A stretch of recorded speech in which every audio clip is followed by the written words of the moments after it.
Hey there, welcome to the Millennial Book Junkie. My name is Monique, and I just finished watching It Ends With Us, the movie that is based on the book by Colleen Hoover. And I recently did a video for the mid-year book Freakout tag where I was talking about my favorite book of 2024. And it actually was It Ends With Us. I have only read maybe 12 books this year, and I'm a really slow reader, but out of the books that I read so far this year, It Ends With Us was the only book that really stuck with me. It was the only book that really got me to cry and have all kinds of feelings. And I just couldn't really stop thinking about it or talking about it after I read it. And I was really excited to see the movie. So I saw first the trailer for the movie early on a few months ago. What's your name? Lily. You? Ryle. And that's actually when I decided to read the book. So I only read the book like a few months ago, and I saw the trailer and I was like, oh, this looks interesting. I'm totally gonna read the book. So read the book, loved it, gave it 5 stars, and really liked Colleen Hoover's writing. In preparation for the movie, I kept thinking, like, is this movie gonna be good? You know, like, there's so many disappointing movies out there after like great books that I've read that I was like, I don't have high hopes, but I'm gonna go see it really excited, but I think it's gonna ruin the book for me. These are the things that I usually go into movies that are based on books thinking. When I found out, okay, the movie's coming up, I'm really excited to go see it, but I'm not gonna have like super high hopes. So I just went this morning and I absolutely loved the movie. I think it's just, okay, from the opening shot, which is basically Lily, the main character. First of all, I'm gonna preface this by saying, like, it has a ton of spoilers. So if you haven't read the book or watched the movie, I'm just gonna spoil the heck out of it. So don't watch this if you haven't read the book or if you haven't seen the movie and you don't wanna know any spoilers. Don't say I didn't warn you, there's gonna be spoilers ahead. So this is basically a video for people who have read the book and seen the movie, or people who are really excited about seeing the movie, but haven't yet. But I really liked the movie. Sometimes when I watch movies based on books, I always kind of feel like they aren't real movies. And the reason is because they existed for me in book form. And so when I see the movie, I'm always like, okay, this is just like an additional thing about the book. It's not a real thing. It's just like an additional spin-off of the book, and it's not like a real thing. Well, this movie, It Ends With Us, actually felt like a real movie that could stand on its own. I remember when I saw Gone Girl in the theater, I was just like, this doesn't feel like a real movie. It just feels like it's trying to be something. I don't know what. But that's what I was kind of worried about this book, or this movie. But It Ends With Us was actually really good. Like, it actually felt like a movie, like a real movie that could stand on its own. Just from the opening shot, which was like a beautiful shot. It was a scenic view of Lily, the main character, driving. And I just was like, oh my gosh, already it feels like a movie. And the scenery was so pretty that I was instantly like, oh, what is this? This is great. And even from the beginning with the first scene with Lily and Ryle, I was really worried about that scene because they're on the roof. It's where they first meet. And I was really worried about that scene because I was like, is it gonna feel forced? Is the dialogue gonna feel fake? Am I gonna be able to see through it? Because I felt it worked really well in the book, but it's not that easy to translate into an actual movie. But I actually felt like the dialogue and the back and forth between Ryle and Lily in the movie was actually pretty good. It felt natural. I didn't, poke holes in it like I usually do when I'm watching a movie based on a book, because I'm comparing it like all the time. Every second of the film, I'm comparing it to the movie in my head and the experience of the book that I personally had. So I was like, oh my gosh, actually, this isn't terrible so far. And I was like pleasantly surprised. I also really do enjoy Blake Lively's acting. I haven't seen a movie of hers in a while. I remember when she first came out and I saw her in The Sisterhood of the Traveling Pants. I really liked her acting there, but I never saw much of her movies after that. I think I saw the one with the girl from Pitch Perfect. I forget her name, Anna something. But I really, I liked that one. But like, I never was like, oh my God, I love Blake Lively or anything. I thought she was a good actress, but like, I never really watched a lot of her movies. But I will say that Blake Lively carried this movie because she's just a really good natural actress. Like, I really believed that she was Lily and she was the character. And I just believed that she was the character. Like, I felt like she nailed it so well. And almost like she brought her own personality to the role too. I don't know Blake Lively, but like the way that she brought herself to the role, it just kind of felt natural. Like, that's kind of how I felt with Lily in the book though. Like, I was able to resonate with Lily. Like, I felt like I knew her. And in the movie, I felt like I understood Blake Lively as well, and her reactions when she sees Atlas for the first time. And in the movie, they just did it really well. I mean, there was just, each scene was exactly pretty much how I thought of it in my head. And the actress that plays Ryle's sister, Alyssa, she was great. Like, she was phenomenal. She was perfectly cast. Like, she was exactly as I thought in my head that she was going to be. And I think she did a really great job too. I wasn't super a fan when I saw the trailer. I wasn't a fan of the guy that they cast to play Ryle. I personally pictured him as like a Hayden Christensen kind of guy. And he didn't exactly fit what I had in my head, but he kind of was the perfect like villain, bad boy, kind of like controlling and don't piss him off kind of guy. Like, his subtle ways that like he looked at her and the things that he said, I was afraid of him, just kind of like in watching the movie. And I felt like that vibe that was there for the Ryle in the book, that the character in the movie matched that vibe really well. So I think he did a really good job too. I wasn't like super attracted to him. And from the way that the book described him, you just kind of like picture him to be like this guy that's just like incredibly handsome. But I still think he did a really good job, like playing that role of like controlling and just kind of possessive.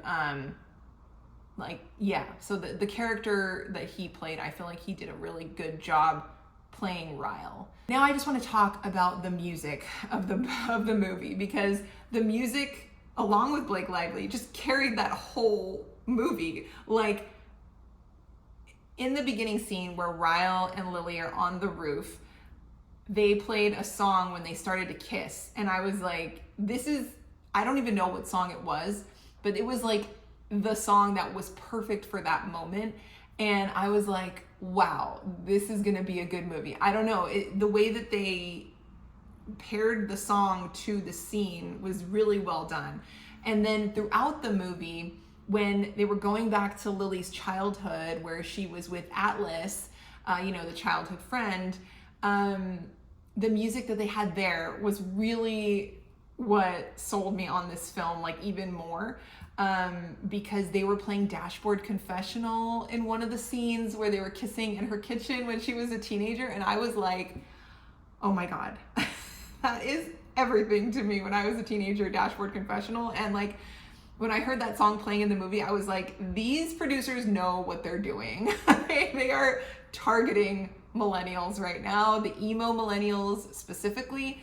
And I was just I went to see this movie by myself, and I almost tapped the girl next to me on the shoulder and said, this is Dashboard Confessional. I cannot believe it. Because I just love Dashboard Confessional so much. And I was like, oh my God, I need to tell someone that this is Dashboard Confessional and they're playing it in this movie. So that was really awesome. And then I think there was some Lana Del Rey in there too. There's also a song, I think it's the band Cigarettes After Sex, but it's called Nothing's Gonna Hurt You, Baby. Nothing's gonna hurt you, baby. And this song I first heard during a series called The Sinner with Jessica Biel. And this song was so good in that series that I was listening to it over and over and over. And actually, I kind of think Fortnite by Taylor Swift sounds a little bit like that song. That's why I never kind of could fully get into that song, because I just felt like it sounded too much like Nothing's Gonna Hurt You Baby. But when they played Nothing's Gonna Hurt You Baby in this movie, It Ends With Us, I was like, this is perfect. And it's like this producer knows exactly the type of songs that I love and want to hear, and it just matched the scene perfectly. And as the movie went along, I was like, oh my gosh, they're doing everything right. They're doing everything right. And they also continued, it was filmed in Boston, I would assume. I've never been to Boston, but it's supposed to take place in Boston. And the shots of Boston were really, really good too. And they showed the city, and I don't know, those really nice shots with the music. It just worked for me. Like, the whole thing worked for me. I also really liked the girl who played young Blake Lively, or young Lily. She sounded just like Blake Lively, number one. And the guy that played Atlas as a kid was really good too. Like, I just believed him, and their little budding romance that was happening was so great. I will also say that I appreciate that the violence scenes in this movie were not so intense. Like, they weren't like you were like on the front row of the violence. It was kind of like it happened really fast, you know, or it was kind of blurred, or, you know, it was kind of like in the background. And I really appreciated that, because I feel like it's very triggering and nobody wants to see that, you know. So I kind of appreciated what the producer did to like not put us in the front seat of that pain, because I really felt like I was in the front seat of that pain during the book. So it was really nice to not have to visually have it right in your face and see it. It was bad enough that she was experiencing it. So I really appreciated that they didn't go too deep into that, because you know, that's just really traumatizing for anyone to go through, and then just to even watch would have just been, you know, it's a lot. So I was really glad that they kind of glossed over that. And of course, you know, when you're watching a movie based on a book, your mind automatically goes to, oh, what did they skip? What did they skip? So if you were a fan of the book and you don't plan on seeing the movie, or you just want to know about the movie, they did skip a few parts. They skipped, which I was okay with. Like, that's the thing. Like, there's parts in movies that you have to skip because there's just no time to go into those. You know, they didn't show Lily reading her diary. You know, obviously they showed her like sketching and going through like a scrapbook type of compilation of all her stuff from when she was younger, but they didn't spend time showing her reading her diary from when she was younger.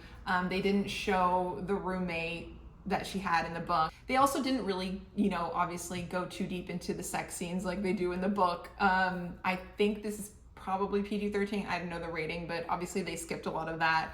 But they did, you know, show intimacy just enough to show that they had a very intimate relationship, Ryle and Lily.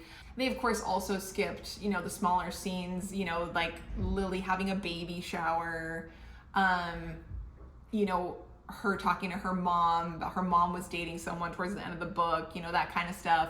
But I think they did the restaurant scenes really well, where, well, also they changed the name of the restaurant from Bibbs to Root. And then they also didn't show the magnet where Lily gets from Atlas.